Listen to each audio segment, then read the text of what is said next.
Good evening and welcome to Third Church of Christ Scientist of New York City. Let's begin with singing hymn number 221, 221. I'll read the third verse. O science, God sent message to tired humanity. Thou art love's revelation of truth that makes us free. Thy kingdom, God, within us shows forth love's sweet control.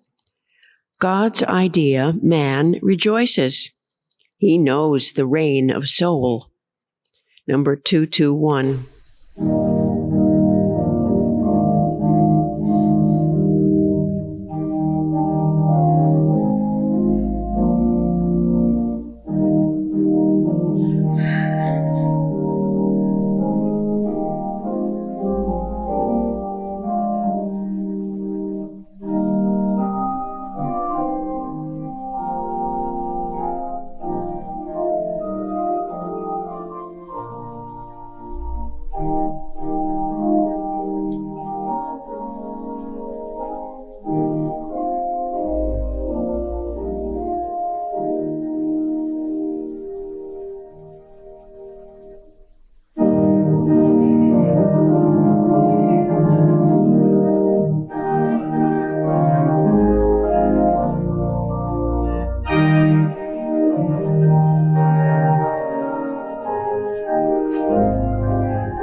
I'll read from the Bible and from Science and Health with Key to the Scriptures by Mary Baker Eddy.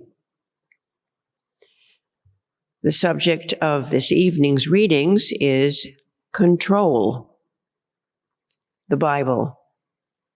Job. I would seek unto God, and unto God would I commit my cause, which doeth great things and unsearchable, marvelous things without number, who giveth rain upon the earth, and sendeth waters upon the fields, to set up on high those that be low, that those which mourn may be exalted to safety. He disappointeth the devices of the crafty, so that their hands cannot perform their enterprise. He taketh the wise in their own craftiness, and the counsel of the froward is carried headlong. But he saveth the poor from the sword, from their mouth, and from the hand of the mighty.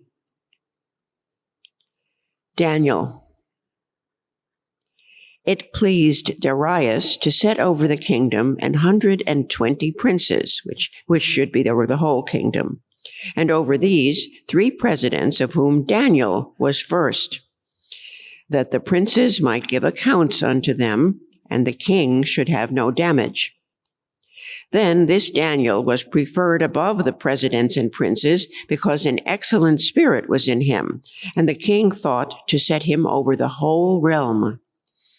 Then the presidents and princes sought to find occasion against Daniel concerning the kingdom, but they could find none occasion nor fault, for as much as he was faithful, neither was there any error or fault found in him.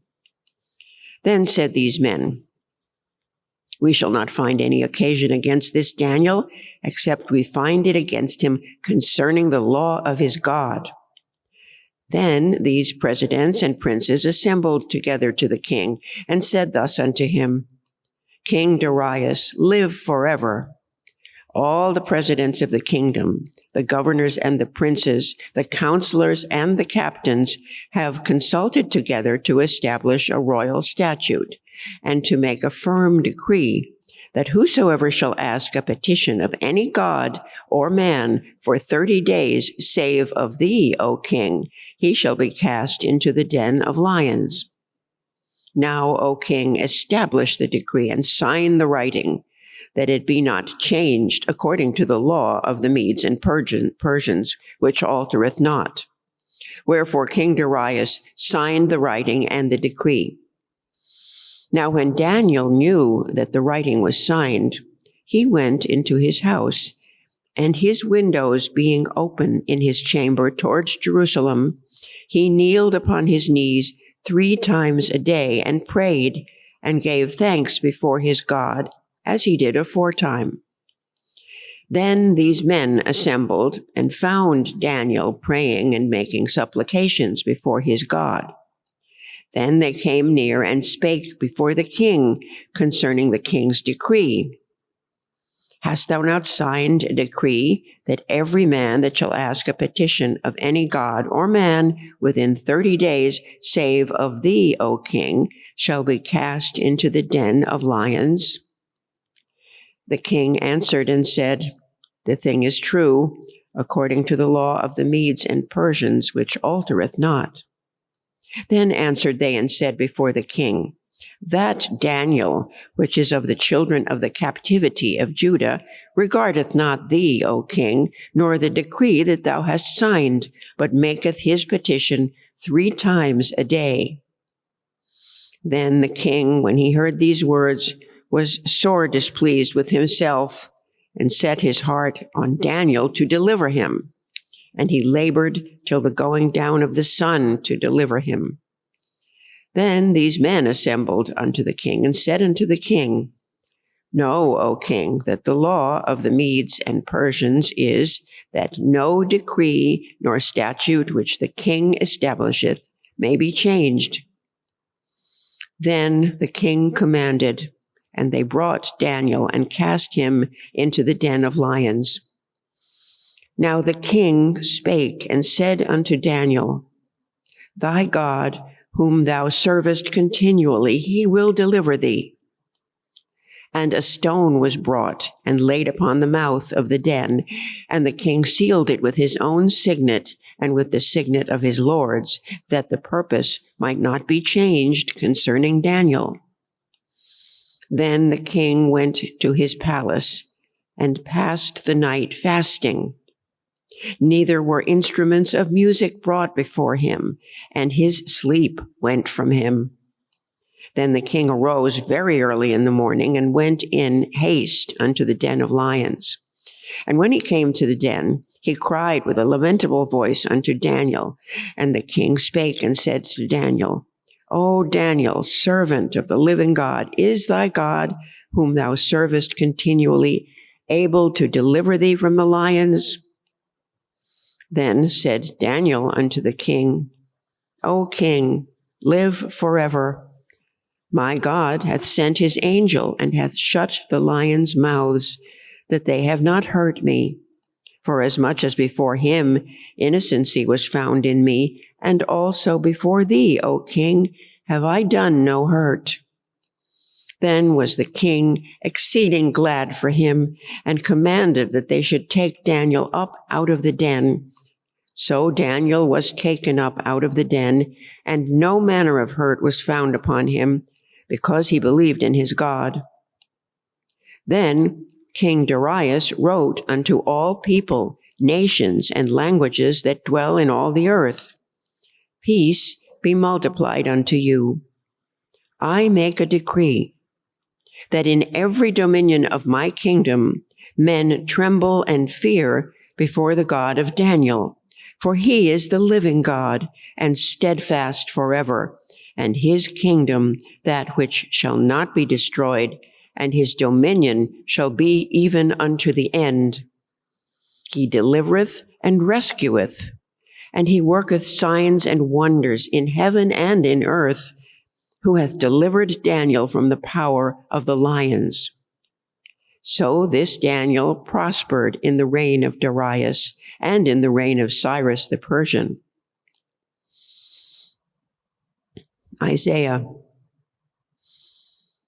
There shall come forth a rod out of the stem of Jesse, and a branch shall grow out of his roots. And the Spirit of the Lord shall rest upon him, the Spirit of wisdom and understanding, the Spirit of counsel and might, the Spirit of knowledge and of the fear of the Lord, and shall make him of quick understanding in the fear of the Lord. And he shall not judge after the sight of his eyes, neither reprove after the hearing of his ears, but with righteousness shall he judge the poor, and reprove with equity for the meek of the earth.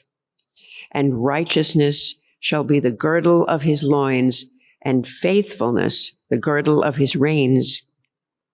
The wolf also shall dwell with the lamb, and the leopard shall lie down with the kid, and the calf and the young lion and the fatling together, and a little child shall lead them. They shall not hurt nor destroy in all my holy mountain, for the earth shall be full of the knowledge of the Lord, as the waters cover the sea. And in that day there shall be a root of Jesse, which shall stand for an ensign of the people. To it shall the Gentiles seek, and his rest shall be glorious. Mark. Jesus withdrew himself with his disciples to the sea, and a great multitude from Galilee followed him, and from Judea, and from Jerusalem, and from Idumea, and from beyond Jordan. And they about Tyre and Sidon, a great multitude, when they had heard what great things he did, came unto him. And he spake to his disciples that a small ship should wait on him because of the multitude, lest they should throng him. For he had healed many, insomuch that they pressed upon him for to touch him, as many as had plagues. And unclean spirits, when they saw him, fell down before him and cried, saying, Thou art the Son of God. And he began to teach by the seaside. And there was gathered unto him a great multitude, so that he entered into a ship and sat in the sea, and the whole multitude was by the sea on the land. And the same day, when the even was come, he saith unto them, Let us pass over unto the other side. And when they had sent away the multitude, they took him even as he was in the ship. And there were also with him other little ships. And there arose a great storm of wind, and the waves beat into the ship, so that it was now full. And he was in the hinder part of the ship, asleep on a pillow. And they awake him, and say unto him, Master, carest thou not that we perish? And he arose, and rebuked the wind, and said unto the sea, Peace, be still. And the wind ceased, and there was a great calm. And he said unto them, Why are ye so fearful? How is it that ye have no faith? And they feared exceedingly, and said one to another, What manner of man is this, that even the wind and the sea obey him? And they came over unto the other side of the sea, into the country of the Gadarenes. And when he was come out of the ship, immediately there met him out of the tombs a man with an unclean spirit, who had his dwelling among the tombs, and no man could bind him, no, not with chains, because that he had been often bound with fetters and chains, and the chains had been plucked asunder by him, and the fetters broken in pieces. Neither could any man tame him. And always, night and day, he was in the mountains and in the tombs, crying and cutting himself with stones. But when he saw Jesus afar off, he ran and worshipped him, and cried with a loud voice, and said, What have I to do with thee, Jesus, thou Son of the Most High God? I adjure thee by God, that thou torment me not. For he said unto him, Come out of the man, thou unclean spirit. And he asked him, What is thy name? And he answered, saying, My name is Legion, for we are many. Now there was there nigh unto the mountains a great herd of swine feeding. And all the devils besought him, saying, Send us into the swine, that we may enter into them. And forthwith Jesus gave them leave. And the unclean spirits went out and entered into the swine, and the herd ran violently down a steep place into the sea. They were about 2,000, and were choked in the sea. And they that fed the swine fled and told it in the city and in the country. And they went out to see what it was that was done.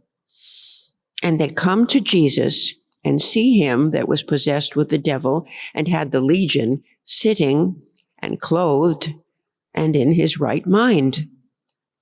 And they that saw it told them how it befell to him that was possessed with the devil, and also concerning the swine. Howbeit, Jesus suffered him not. And when he was come into the ship, he that had been possessed with the devil prayed him that he might be with him. Howbeit, Jesus suffered him not, but saith unto him, Go home to thy friends, and tell them how great things the Lord hath done for thee, and hath had compassion on thee.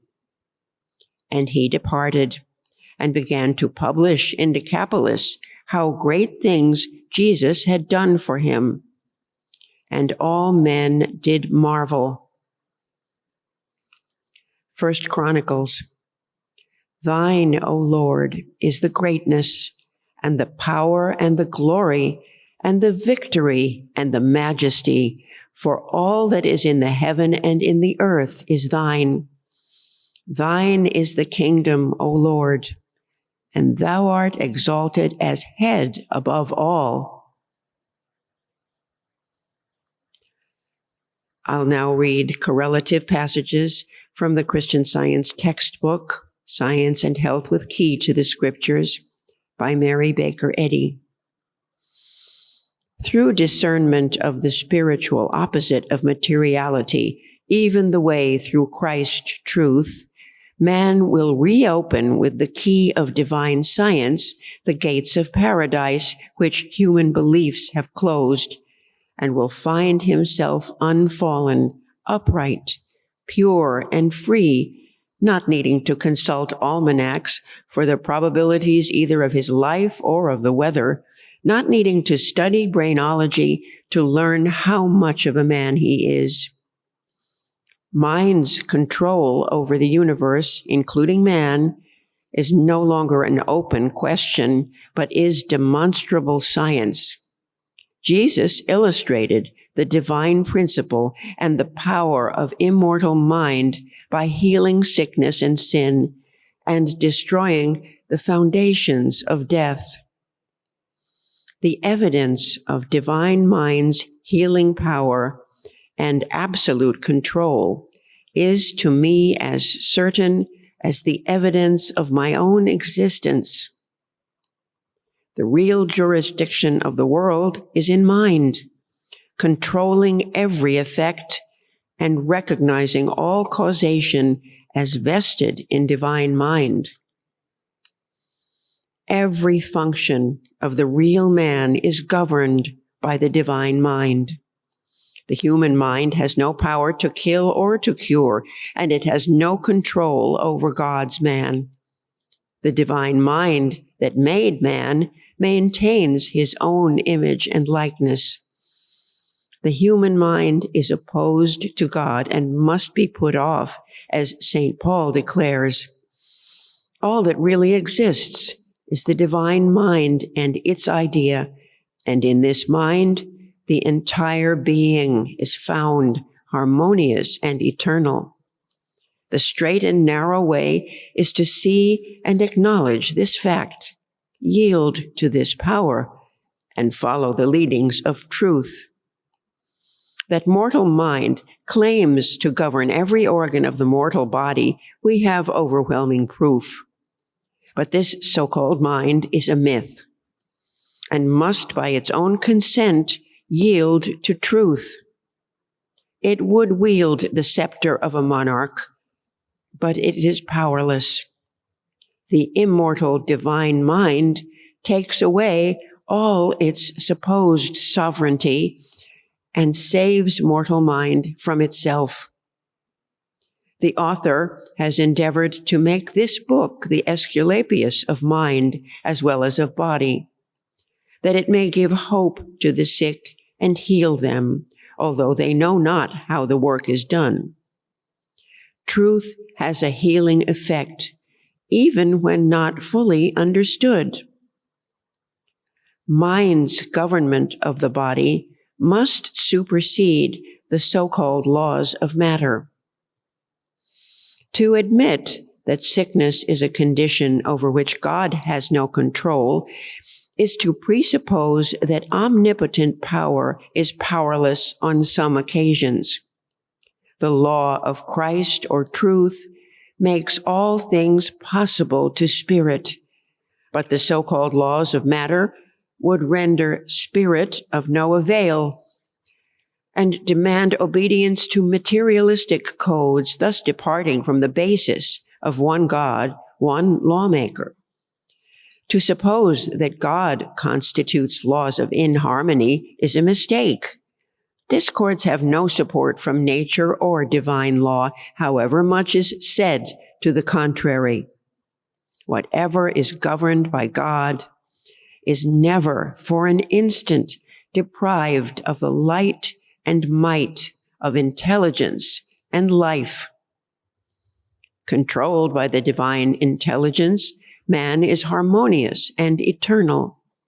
Whatever is governed by a false belief is discordant and mortal. You must control evil thoughts in the first instance, or they will control you in the second. Evil thoughts and aims reach no farther and do no more harm than one's belief permits. Evil thoughts, lusts, and malicious purposes cannot go forth like wandering pollen from one human mind to another, finding unsuspected lodgment, if virtue and truth build a strong defense. Understanding the control which love held over all, Daniel felt safe in the lion's den, and Paul proved the viper to be harmless.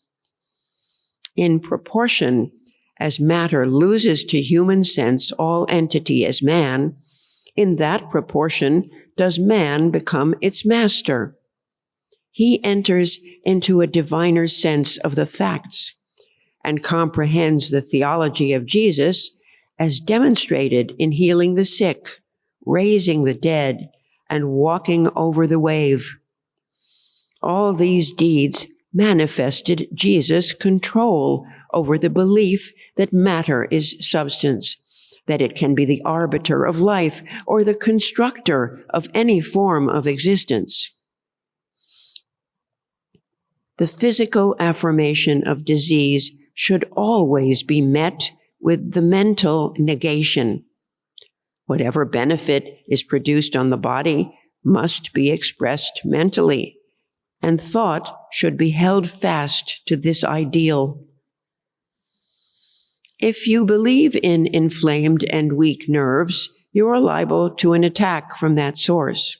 You will call it neuralgia, but we call it a belief. If you think that consumption is hereditary in your family, you are liable to the development of that thought in the form of what is termed pulmonary disease, unless science shows you otherwise. If you decide that climate or atmosphere is unhealthy, it will be so to you. Your decisions will master you, whichever direction they take. Reverse the case. Stand porter at the door of thought. Admitting only such conclusions as you wish realized in bodily results, you will control yourself harmoniously. When the condition is present which you say induces disease, whether it be air, exercise, heredity, contagion, or accident, then perform your office as porter and shut out these unhealthy thoughts and fears. Exclude from mortal mind the offending errors, then the body cannot suffer from them. The issues of pain or pleasure must come through mind, and like a watchman forsaking his post, we admit the intruding belief, forgetting that through divine help we can forbid this entrance. The body seems to be self-acting only because mortal mind is ignorant of itself, of its own actions, and of their results, ignorant that the predisposing, remote, and exciting cause of all bad effects is a law of so-called mortal mind, not of matter. Mind is the master of the corporeal senses and can conquer sickness, sin, and death. Exercise this God-given authority. Take possession of your body and govern its feeling and action. Rise in the strength of spirit to resist all that is unlike good. God has made man capable of this, and nothing can vitiate the ability and power divinely bestowed on man.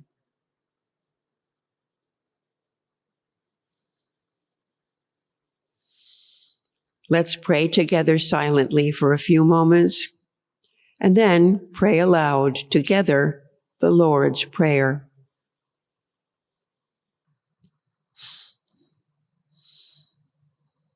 Our Father, which art in heaven, hallowed be thy name. Thy kingdom come. Thy will be done in earth as it is in heaven. Give us this day our daily bread, and forgive us our debts as we forgive our debtors. And lead us not into temptation, but deliver us from evil. For thine is the kingdom, and the power, and the glory, forever. Let's sing hymn number 39.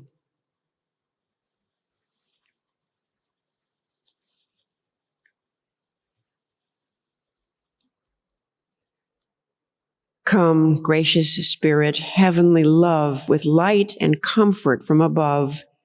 Be thou our guardian, thou our guide, o'er every thought and step preside. Number 39.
This church is a branch of the Mother Church, the First Church of Christ Scientist in Boston, Massachusetts.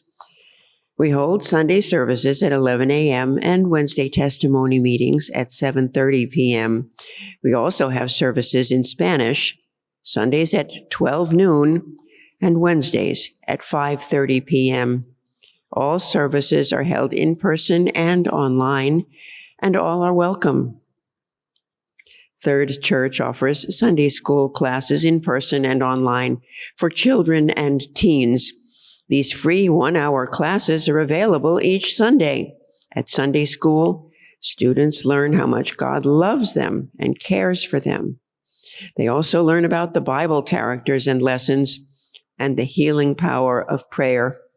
For more information on times and classes, please send us an email, thirdchurch@thirdchurchnyc.com.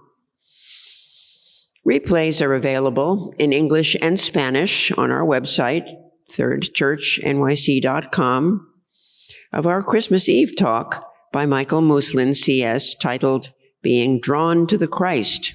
The talk features a journey through the Old Testament prophecies of the coming of the Christ. Replays are also available on our website, thirdchurchnyc.com, in both English and Spanish, of a talk by Lona Ingerson, CS, titled The 23rd Psalm.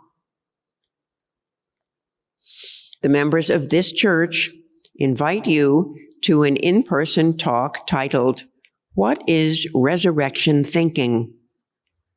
By Brian Webster on Good Friday, March 29th, at 3 West 51st Street, that's 5-1, just west of 5th Avenue, in the Grand Salon Room, 3rd floor.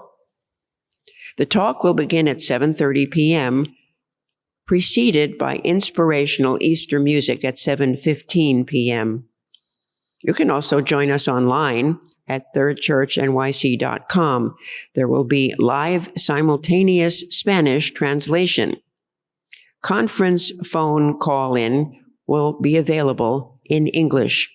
Visit our website, thirdchurchnyc.com, for Easter updates. Please join with us and speaker Brian Webster on Friday, March 29th, for an in-depth look into the resurrection and the thinking that helps us meet and master life's challenges.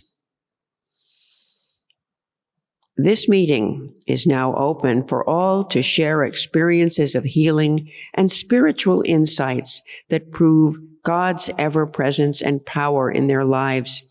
If you're listening by telephone and would like to speak, press *6 and wait until your line is unmuted.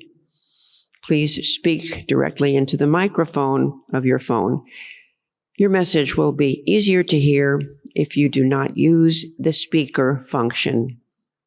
If you're watching via Zoom, you can choose the raise your hand icon or unmute yourself and speak. Thank you for the beautiful messages this evening. As I understood that Mrs. Eddy speaks about triad errors: sin, sickness, and death. These triad errors can be conquered through the wonderful teachings of Christian Science. And I'm grateful for this today's reading, which brings an illumination, enlightenment, and it brings us a newness in our thoughts to destroy all this erroneous thinking. Thank you so much. I mean, the wonderful concept, one of the in the readings you read, mind is the master of corporeal sense. Mind is the master of corporeal sense, which can destroy sin, sickness, and death. I'm so grateful that these are the concepts which Christian Science brings us to our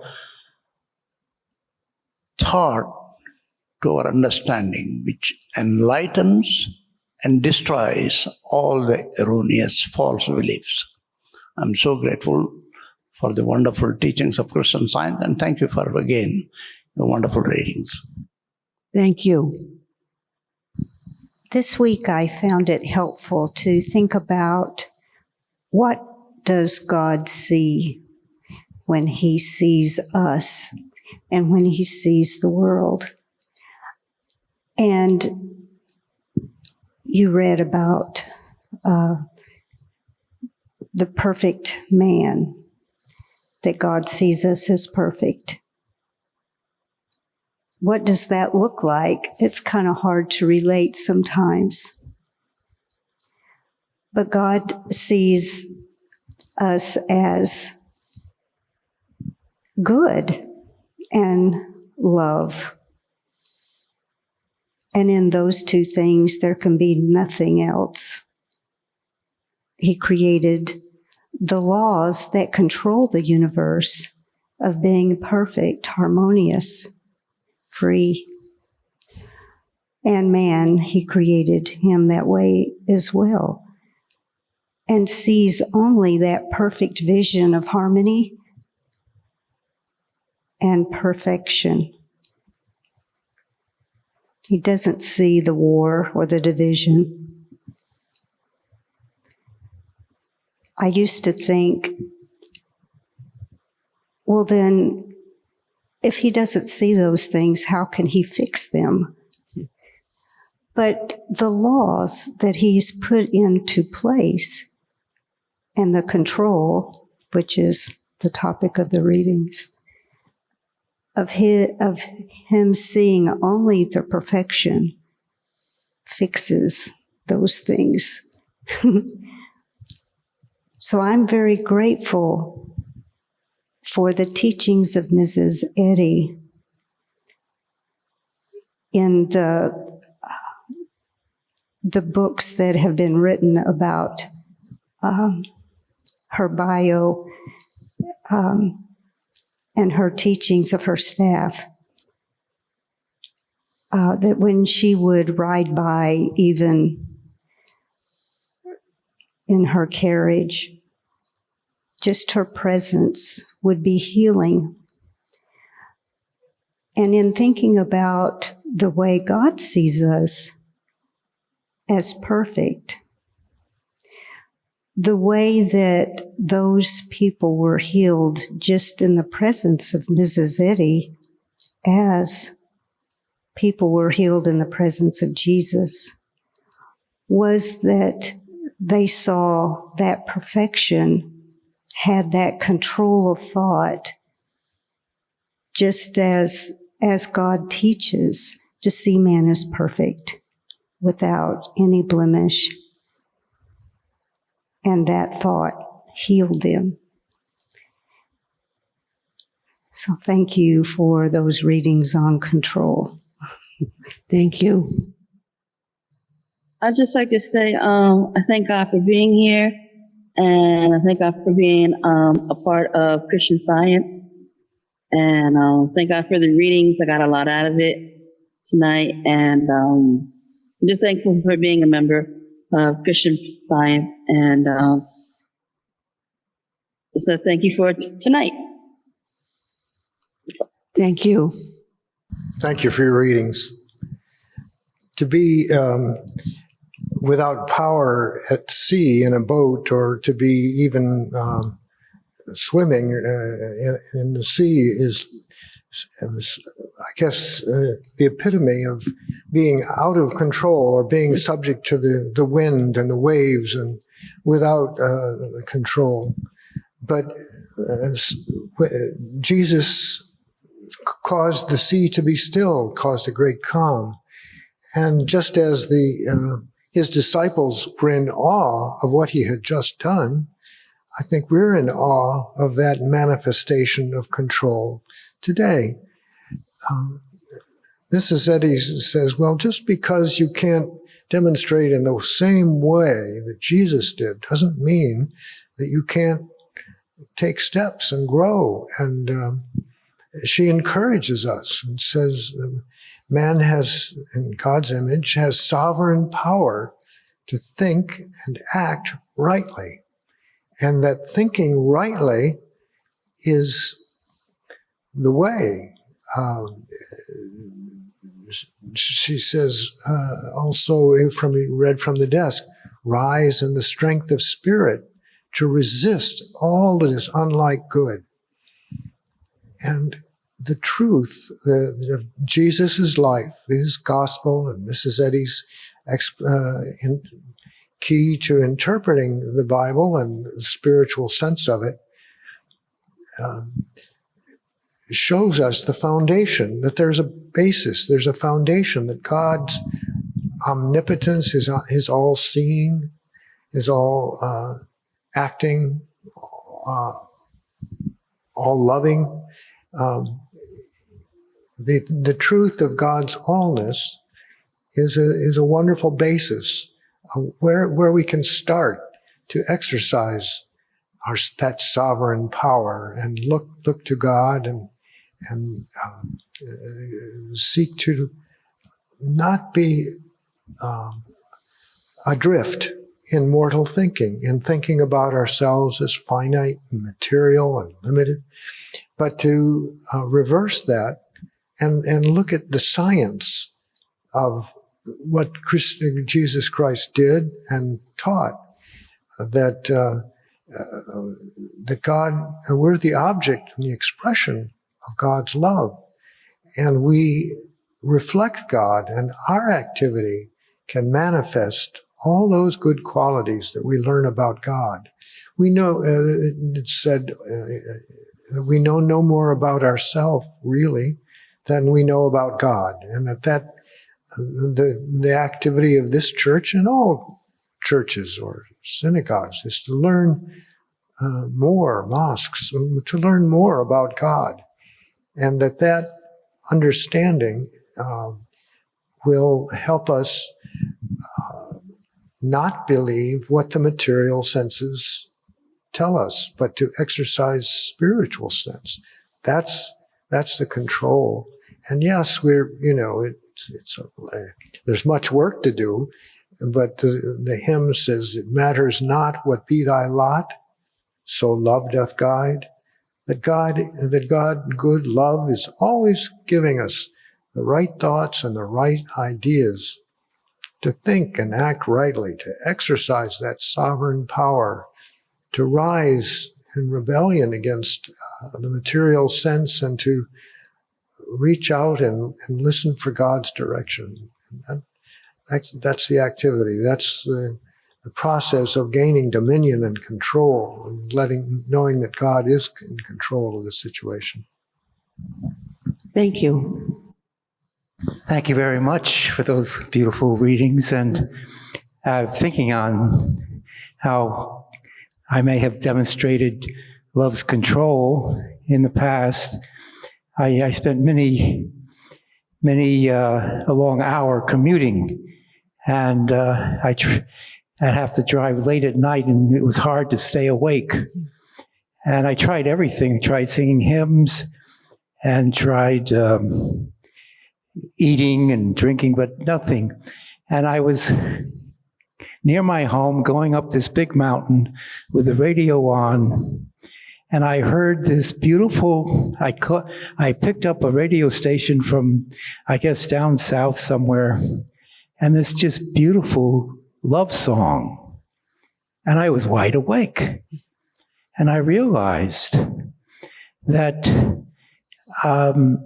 it's the divine reaching the human. The absolute is important, and that's what drives everything. But it was the Christ coming in, the second degree qualities, humanity, honesty, affection. These were the things that I had not done. And I was in complete control. And I decided, wow, at home or at work, I'm going to be working more on these second degree qualities, because they're the Christ in action. They're putting the second degree is really the third degree in action. And I was simply not putting the third degree in action. The church where I was, we lost our building, and we had to meet different places. And in the summertime, I decided one time we would rent an 18-seat van and go to Jones Beach. We were in the Hudson Valley. We'd go to Jones Beach and have our service at Jones Beach. And all the parents and children, we got into this 18-seater van and we headed off for Jones Beach. And well, it was a little difficult because it was a very tight van. The children were hard to handle, and the parents were having a hard time controlling them, and it was not harmonious. And I put on a tape in the van of simply a song, doe, a deer, or a female deer. You all hear that song. And it's a very loving, wonderful song. And all of a sudden, the person on the song said, "Children, sing with me." And all of a sudden, the children started singing, and it was all harmonious, complete control. And I realized my inability to demonstrate control was because, yes, I had the third degree, but I wasn't doing it. The second degree qualities is where I put the third degree into action. And I started, and it was a wonderful thing to see all the way out, 2 hours out to Jones Beach and 2 hours back, we were all singing and harmonious. And it shows that the Christ is the divine reaching the human. And it gives us tremendous control. She says loving chords. In Prose Works, Mrs. Eddy says, loving chords set discords in harmony. Thank you. We'll close. Thank you all for the testimonies and for your prayers and for your expressions of gratitude and support. We'll close with hymn number 81. And I'll read the whole poem. God is with me, gently o'er me are his wings of mercy spread, all his way made plain before me, and his glory round me shed. Safely onward shall my pilgrim feet be led.